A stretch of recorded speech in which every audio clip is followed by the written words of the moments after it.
அஸ்ஸலாமு அலைக்கும் வரஹ்மத்துல்லாஹி வபரகாத்துஹு. என் லைஃப்பில் எனக்கு நடந்த ஒரு ஸ்கேம், ஒரு மோசடி, அல்லாஹ் தாலா அதிலிருந்து பாதுகாத்துட்டான். ஆனால் அதை நான் இந்த வீடியோவில் ஷேர் பண்ண போகிறேன். இது ஒரு விழிப்புணர்வு வீடியோ, உங்கள் எல்லாருக்குமே யூஸ்ஃபுல்லாக இருக்கும். நீங்கள் அடுத்தது உங்கள் ஃபேமிலி, அதே போல் உங்கள் நண்பர்கள் இதிலிருந்து பாதுகாப்பு பெறத்துக்காகத்தான் நான் அந்த வீடியோவை பேசுகிறேன். ஏன்னா மெயினாக ஃபேஸ்புக், இன்ஸ்டாகிராம் போன்ற தளங்களில் இது நடந்து கொண்டிருக்குது. நிறைய பேரும் ஏமாந்து அவங்களோட பணத்தை இழந்து கொண்டிருக்கிறாங்க. அல்ஹம்துலில்லாஹ், அல்லாஹ் எங்களை பாதுகாத்தான். இதை நான் சொல்கிறதுக்கு முதல் ஒரு 2 வருஷத்துக்கு முன்னாடி எனக்கு ஒரு விஷயம் நடந்துச்சு. அதில் நானும் நம்பி சில விஷயங்களை செஞ்சேன். அப்போ எனக்கு ஒரு படிப்பினை கிடைத்தது. அல்லாஹ் என்ன அதுலேயும் காப்பாற்றினான். அது இப்போ நடந்த ஒரு மோசடியிலிருந்து விலகி கொள்றதுக்கும் காரணமாக இருந்தது. அது என்ன நடந்துச்சு 2 வருஷத்துக்கு முதல் அப்படின்னா, நான் ஃபேஸ்புக் பார்த்து கொண்டிருக்கும் போது ஒரு மெசேஜ் ஒன்று வந்துச்சு. ஒரு மெசேஜ்னா ஒரு போஸ்ட் உண்டு. அதில் சொல்கிறாங்க, ஒரு டிரான்ஸ்லேஷன் வேணும்னு இருக்குது, நீங்கள் அதை டிரான்ஸ்லேஷன் பண்ணி தந்தீங்கன்னா உங்களுக்கு நாங்கள் இவ்வளோ பணம் தருவோம் அப்படின்னு எழுதியிருந்தாங்க. பாருங்கள் இந்த மோசடி எப்படி செய்கிறாங்க, எப்படி சைக்காலஜிக்கல் ரீதியாக கொஞ்சம் கொஞ்சமாக அந்த மனிதனை தன்னை வழக்கில் கொண்டு வராங்க அப்படிங்கிறத பாருங்கள்.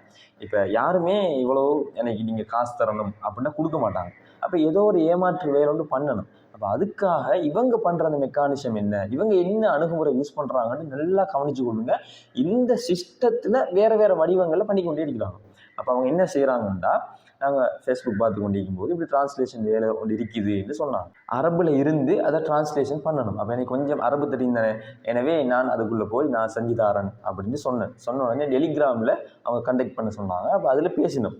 பேசும்போது ஒருவர் சொல்கிறாரு, நீங்கள் இதை செய்வீங்களா அப்படின்ட்டு. நான் சொன்னேன், நான் அதை செஞ்சு தரேன், நீங்கள் எவ்வளோ தருவீங்க அப்படின்னு சொன்ன உடனே ஒரு குறிப்பிட்ட $, கணக்கில் தான் சொன்னார்.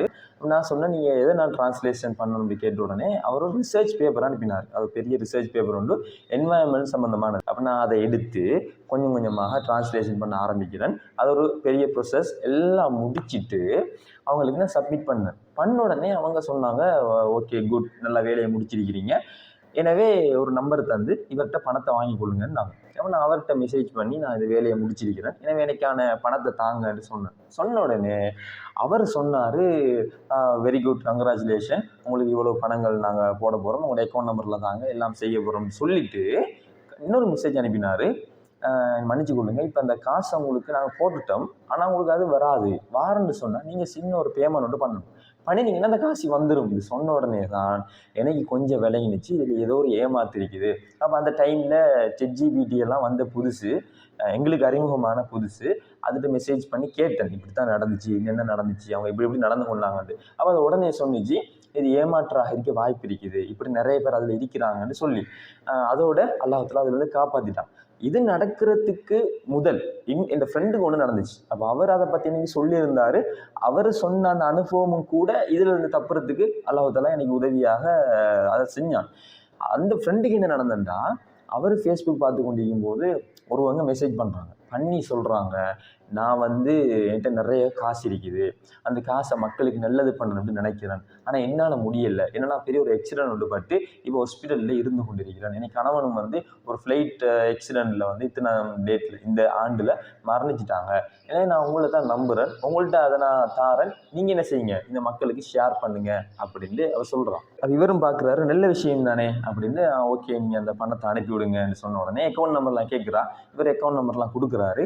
ஆனால் அவ சொல்கிறா, ஓகே நீங்கள் ஒரு சின்ன தொகை உண்டு எங்கள் நாட்டுக்கு கட்ட வேண்டியிருக்கேன், கட்டினா தான் அதை உங்களுக்கு அனுப்பிடும் அப்படின்ற மாதிரி சொல்கிறா. இப்போ இவருக்கு டவுட் வருது. இவரும் ChatGPT கேட்குறாரு.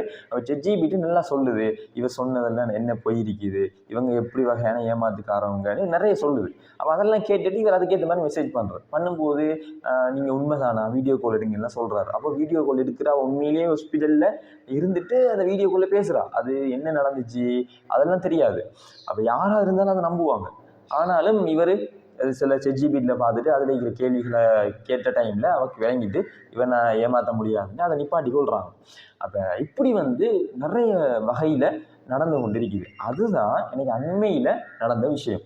எப்படின்னா, நான் இப்படி பயான்லாம் போட்டு கொண்டிருக்கிறதானே, இதை பார்த்துட்டு ஒருவர் கால் பண்ணார். இந்தியா நம்பர்லேருந்து கால் வந்துச்சு. அது ப்ரொஃபைல் ஒரு கோல்டு அதெல்லாம் ப்ரொஃபைல் போட்டிருந்தாங்க. ஏன்டா அவர் ஒரு பணக்காரன்னு நம்ப வைக்கிறதுக்காக இருக்கலாம். கால் பண்ணி அவர் சொன்ன விஷயம் என்னென்னா, நான் நலீம் ஹாஜியார் பேர் என்ன அப்படின்னாரு. நலீம் ஹாஜியார் யார், ஸ்ரீலங்காவுடைய ஒரு ஃபேமஸான பணக்காரன். அந்த பணக்காரண்ட மகன்ட்டு சொல்லலை, பேரன்ட்டு சொன்னார்.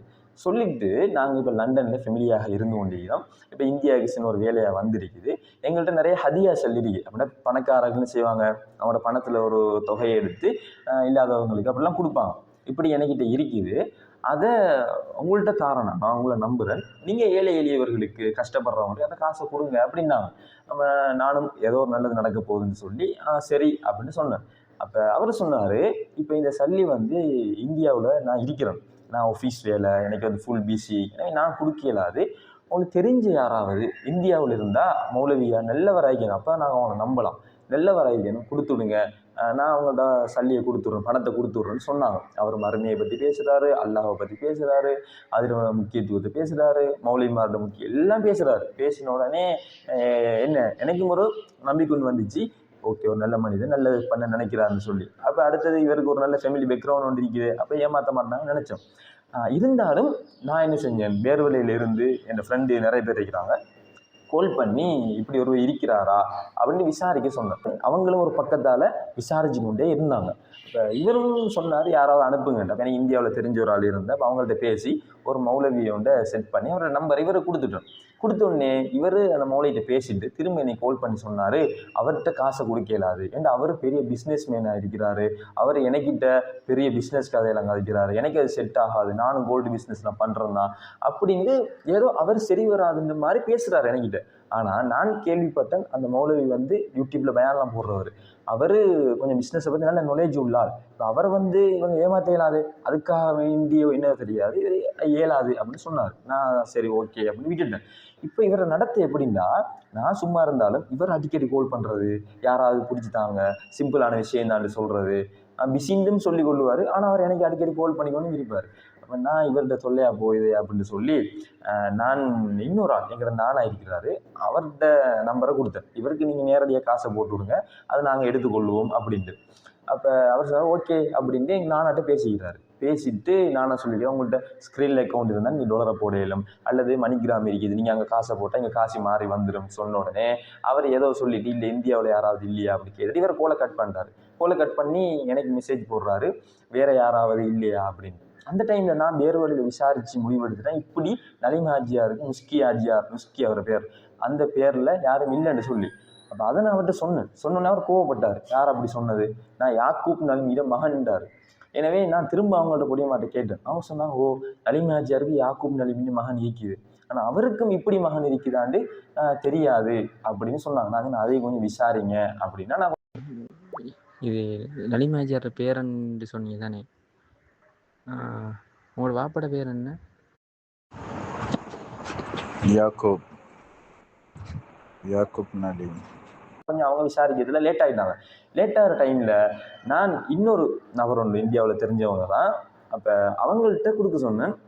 அப்போ அவங்கள்ட்டையும் இவர் கொடுக்க முடியாது இந்த மாதிரி சொன்னார். ஏன்டா எனக்கு தெரிஞ்சவங்க அவர் முஸ்லீம் இல்லை, எனக்கு முஸ்லீம் இல்லாதாக்கள்கிட்ட கொடுக்கல, அது நாங்கள் நம்பிக்கையாக மௌலவியாக நல்ல ஒரு ஆளை இருக்கணும்னு சொன்னார். அப்போ லாஸ்ட்டாக இவர் இப்படி சொல்லப்படுத்துட்டாரு. அவர் அடிக்கடி சொல்லுவார், இது சின்ன ஒரு விஷயம் வந்தால் காசை கொடுத்துட்டோன்னு எடுத்துகிட்டு போகலாம்ட்டு.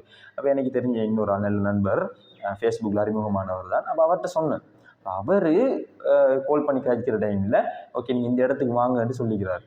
அவர் அந்த இடத்துக்கு கஷ்டப்பட்டு இவ்வளோ தூரம் 4 ஹவர் ட்ராவல் பண்ணி போய்க்கிறார். ஆனால் 4 ஹவர் ட்ராவல் பண்ணி எனக்கு தெரியாது, நான் அப்படின்னா போக சொல்லிக்க மாட்டேன். அடுத்தது அவர் தனியாக வர சொல்லிக்கிறார். எனக்கு இந்த நண்பர் கொஞ்சம் சொல்லலை, ஏண்டா பிஸியாக இருந்திப்பாங்க போல். அவங்க கால் பண்ண உடனே இவர் அடுத்த நாள் ஏர்லியாக எழுப்பி அவர் அந்த இடத்துக்கு போயிட்டார். போன உடனே சொல்லிக்கிறாங்க, பார்க்கிங்கில் காரை போடுங்க, நீங்கள் தனியாக வாங்க, தனியாக வந்து ஒரு குறிப்பிட்ட இடத்துல போய் செல்ஃபி எடுத்து அனுப்புங்க, அனுப்பிட்டு நீங்கள் எல்லாம் விடுங்க, இப்போ காசு வரும், நீங்கள் எடுத்துகிட்டு போய் அவர்கிட்ட கொடுங்கண்டு. ஆனால் இப்படியெல்லாம் நடக்குதுன்னா சூறை ஏமாற்று தான். ஆனால் எனக்கு இந்த விஷயங்கள் தெரியாது இப்படி நடக்கிறது. நான் நினச்சேன் அவர்கிட்ட பணம் இருக்குது போல், போனால் கொடுத்துருவாருண்டு. ஆனால் எனக்கு ஒரு டவுட் இருந்துச்சு, இந்த காலத்தில் வெளிநாட்டிலேருந்து நான் எப்படிலாம் பணத்தை அனுப்புகிறாங்க, ஆனால் இவர் வந்து அப்படி அனுப்புறதுனா இது ஒரு ஏமாற்றி இருக்கலாம் அப்படின்னு நான் நினச்சேன். இருந்தாலும் அவருடைய கதைகள், அவர் இங்கே யாக்கூப் நலீம் மகன்ட்டு சொன்னது, அவர் என்னோட பேசும்போது மறுமையை பற்றிலாம் பேசுகிறது, அப்போ அதெல்லாம் எனக்கு பெருசு அனுபவம் இல்லை தானே. அப்போ நானும் சும்மா பக்கத்தில் ஒரு இடம்ங்கிறதால தான் எங்கள் ஃப்ரெண்ட்கிட்ட சொன்னேன், போய் அவர் தந்தா எடுத்துகிட்டு வாங்கண்டு. ஆனால் இவர் இப்படி அவரோட நம்பரை வச்சு, ஏன்னா இவர்கிட்ட என் ஃப்ரெண்டோட நம்பரை அவர்கிட்ட கொடுத்துட்டு அதை வச்சு அவரை ஏமாற்றுவார், இந்த இடத்துக்கு வர சொல்லுவார், இப்படிலாம் நடக்குங்கிறதெல்லாம் எனக்கு தெரியாது. எனவே அந்த நண்பர் போன உடனே அவர் சொல்லிக்கிறார், ஓகே இப்போ காசு தருவாங்க நீங்கள் எடுங்க, ஆனால் அவங்களுக்கு ஒரு 5000 கொடுக்கணும், நான் அதை உங்களோட அக்கௌண்ட்டுக்கு போகிறேன், நீங்கள் அதை எடுத்து கொடுத்துருங்க, உங்களோட அக்கௌண்ட் நம்பரை தாங்கன்னு கேட்டுக்கிறாரு. அப்போ இவங்களும் அக்கௌண்ட் நம்பர் கொடுத்துட்டாங்க. கொடுத்தா அதை அவர் வாங்கி எடுத்து டக்குன்னு காசை போட்டுட்டேன்னு சொல்லிட்டாரு. சொன்னால் இவர் காசு வரல. ஏன் வரல அப்படின்னா அவர் கால் பண்ணி சொல்கிறாரு, நீங்கள் பேங்க்கில் போய் செக் பண்ணி பாருங்க. அங்கே செக் பண்ணாங்க, சொல்கிறாங்க வரலையே அப்படின்ட்டு. இவர் திரும்ப சொல்கிறாரு அது ஒரு 2 நாள் ஆகும், எனவே நீங்களாம் காசை கொஞ்சம் திரட்டி போட்டு விடுங்க அப்படின்னு அவசரப்படுத்தி கொண்டிருக்கிறாரு. போடுங்க, இப்போ வந்தால் எடுத்துடலாம்.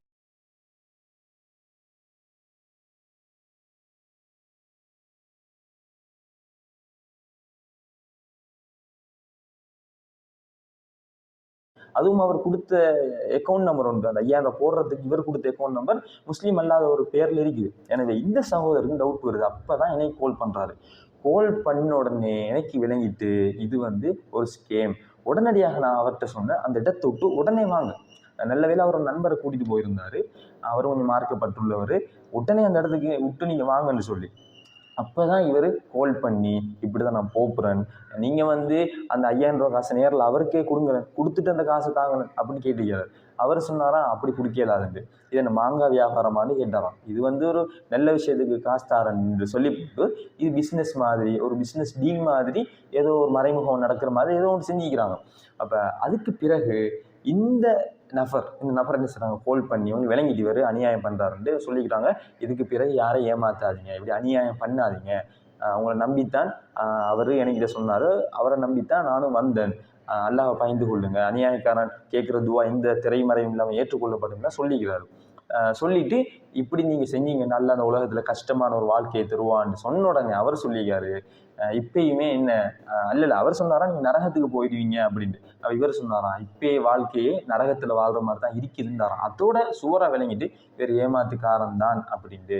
அதோட அவங்க நீங்கள் மன்னிப்பு கேளுங்க அல்லாட்ட, நீங்கள் அப்படி இல்லை, நீங்கள் இறைச்சத்தோட வாழ்ந்தீங்கன்னா இந்த உலகத்தில் நல்ல வாழ்க்கையை தருவான்னு சொல்லிட்டு அவர் அங்கேருந்து திரும்ப வந்துட்டார். வந்த உடனே இந்த சப்ஜெக்ட் முடிஞ்சு இதோட நானும் பர்சனலாக அவருக்கு மெசேஜ் போட்டேன், அவர் அதுக்கு ஒரு ரிப்ளை பண்ணலை. ஆனால் உண்மையிலேயே இந்த ஏமாற்று வேலையை ஆரம்பத்திலே கண்டுபிடிச்சி அதிலேருந்து தப்பிச்சிருக்கலாம் தான். ஆனால் எனக்கு அப்படி நானும் கொஞ்சம் அவர் போனதுக்கு காரணம் அவரை அவசரப்படுத்தினது, அது அவர் கதைகள் கொஞ்சம் மார்க்கம் சம்மந்தமாக இருந்துச்சு. அதோட இங்கே யாக்கூப் நபியோட மகன்ட்டு சொன்னது, அப்போ அவங்க விசாரிக்க கொஞ்சம் லேட் ஆகிட்டாங்க. அப்படி சொன்னது அடுத்தது ஒரு நல்ல விஷயம் தானே, நம்ம செய்வோம் நன்மை கிடைக்கும் அப்படின்ட்டு நினச்சது, இப்படியான காரியங்களால் இப்படி நடந்துச்சு. ஆனால் அல்லாஹ் தாலா எல்லாத்தையும் விட்டு எங்களை காப்பாற்றிட்டான்.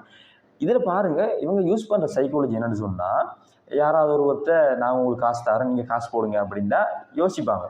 ஆனால் இவங்களை ஒரு கஷ்டப்படுத்த வச்சு ஒரு வேலையை அவங்க செய்ய வச்சுட்டு அவங்க ஓகே உங்களுக்கு காசு போட்டுவிட்டோம், இதை செஞ்சால் கிடைச்சிடும் அப்படின்னு யாரும் என்ன செய்வாங்க, ஓகே இவ்வளோ தூரம் வந்துட்டோம், சின்ன ஒரு தொகை தானே, போட்டால் பெரிய தொகை வருமே அப்படின்னு யோசிச்சு போட்டுருவாங்க. போட்டால் அந்த பெரிய தொகை வந்துடும். அப்போ அதை இவங்க யூஸ் பண்ணுறாங்க. அடுத்தது ஒருத்தன் டிரான்ஸ்லேஷன் வேலையோ இந்த வேலையோ செஞ்சால் அவன் வார காசை தன்னை உரிமையாக பார்ப்பான். ஒரு ஆள் சும்மா தராங்கன்னு பார்க்க மாட்டான், இது எனக்கான உரிமை. அப்போ அதை தராமல் இருக்கும்போது அவனுக்கு கோபம் வரும். அப்போ அது வாரத்துக்கு சின்ன ஒரு காசு நம்ம பேமெண்ட் பண்ணோன்னா யாருமே பண்ணிவிடுவாங்க. அப்போ இப்படியான டெக்னிக்கை யூஸ் பண்ணுறாங்க. இப்படியான ஸ்கேமில் இருந்து நீங்கள் யாரும் மாட்டிக்கொள்ளக்கூடாது. எனவே உங்களோட நண்பர்கள், ஃபேமிலி எல்லாருக்கும் இந்த வீடியோ அனுப்புங்க. அவங்க சம்பவங்களை பார்த்துட்டு இப்படி நடக்காமல் இருக்கிறதுக்கு இன்ஷா அல்லாஹ் முயற்சி பண்ணுவாங்க. அல்லாஹ் தஆலா எங்கள் எல்லாரையும் இப்படியான அநியாயங்கள் ஏமாற்றுகள்லேருந்து பாதுகாக்கணும். நீங்களும் இப்படி யாரும் செஞ்சிடாதீங்க. இன்ஷா அல்லாஹ் அல்லாஹ்விட்ட துவா செஞ்சிட்டீங்க, அல்லாஹ் இப்படியான விஷயங்கள்லேருந்து எங்களை பாதுகாத்துரு. அல்லாஹும்ம இன்னி அஸ்அலுக்கல் அஃவ வல் ஆஃபியத்த ஃபி துனியா வல் ஆஹிரா. அல்லாஹ் இந்த உலகத்திலையும் சரி மறுமையிலையும் சரி எங்களுக்கு ஒரு உண்ட மன்னிப்பையும் தான், அதே நேரம் ஆஃபியா, அனைத்து தீங்குகள் கஷ்டங்கள் எல்லாத்தையும் விட்டு எங்களுக்கு ஒரு ஆஃபியா, ஒரு பாதுகாப்பை தாங்கிற அந்த துவாவை அடிக்கடி நாங்கள் கேட்டுக்கொண்டு இருக்கணும். இப்போ என்னை பாருங்கள், ஏற்கனவே என் ஃப்ரெண்டு இந்த செய்தியை சொன்னதால் நான் டிரான்ஸ்லேஷன் விஷயத்தில் அல்லாஹ் தஆலா என்னை பாதுகாத்தான். அந்த சின்ன டவுட் வந்துச்சு, இந்த விஷயத்துலையும் அந்த டவுட் வந்துச்சு. எனவே எங்களுக்கு இந்த நாலேஜ் இருந்தாலும் இதிலிருந்து எங்களால் பெரும்பாலும் அல்லாஹ் உதவியோடு தப்ப முடியும். எனவே இது இந்த சம்பவம் எல்லாருக்கும் தெரியும் வரைக்கும்